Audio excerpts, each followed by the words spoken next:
उड़ीसा को मिला पहला भाजपाई सीएम। किस राज्य में बनी थी पहली बार बीजेपी की सरकार? 1984 में जीतने वाले दो सांसद कौन थे?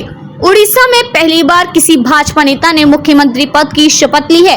तो वहीं आंध्र प्रदेश में एनडीए के सहयोगी दल टीडीपी प्रमुख चंद्रबाबू नायडू सीएम बन गए हैं।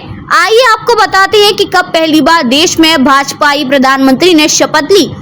तो कब पहली बार भाजपाई नेता मुख्यमंत्री बना?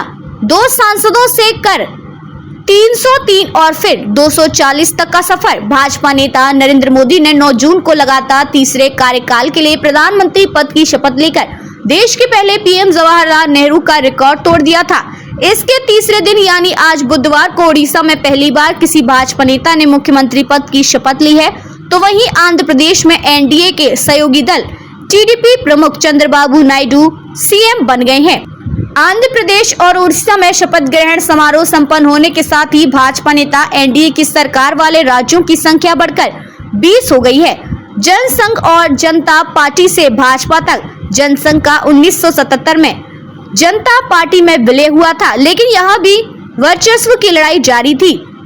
साल 1980 की बात है जब जनसंघ से आए नेताओं के खिलाफ दोहरी सदस्यता का मुद्दा उठाया गया। उनके सामने शर्त रखी गई, जनता पार्टी छोड़ो या फिर संघ से रिश्ते तोड़ो। इसका विरोध करते हुए जनसंघ से आए सदस्यों ने जनता पार्टी छोड़ दी। लाल कृष्ण आडवाणी और अटल बिहारी वाजपेयी के नेतृत्व में 6 अप्रैल 1980 भारतीय जनता पार्टी भाजपा का गठन किया। भाजपा के पहले अध्यक्ष अटल बिहारी वाजपेयी चुने गए। उन्होंने पार्टी को पहचान दिलाने और देश में कांग्रेस के एकाधिकार को खत्म करने के लिए खूब पसीना बहाया। साल 1984 के लोकसभा चुनाव हुए। भाजपा का यह पहला चुनाव था। चुनाव से पहले प्रधानमंत्री इंदिरा गांधी के बॉडीगार्ड्स ने उनकी हत्या कर दी थी। सहानुभूति की लहर में कांग्रेस की बम्पर जीत हुई। भाजपा के खाते में 2 सीटें आईं। 1984 में जीतने वाले दो भाजपाई सांसद कौन थे? 1984 के लोकसभा चुनाव में भाजपा ने जिन 2 सीटों पर जीत दर्ज की थी, उनमें से एक गुजरात की मेहसाणा तो दूसरी आंध्र प्रदेश की हनामकोंडा लोकसभा सीट थी। गुजरात से A.K. पटेल जीत कर संसद पहुंचे थे, तो आंध्र प्रदेश से चंदू पतला जंगा रेड्डी भाजपा के पहले सांसद चुने गए थे। देश में कब पहली बार गैर कांग्रेसी सरकार बनी? साल 1989 में लोकसभा चुनाव हुए तो भाजपा ने 85 सीटों पर जीत दर्ज की। भाजपा के समर्थन से नेशनल फ्रंट ने सत्ता संभाली और वीपी सिंह देश के पहले गैर कांग्रेसी सरकार वाले प्रधानमंत्री बने।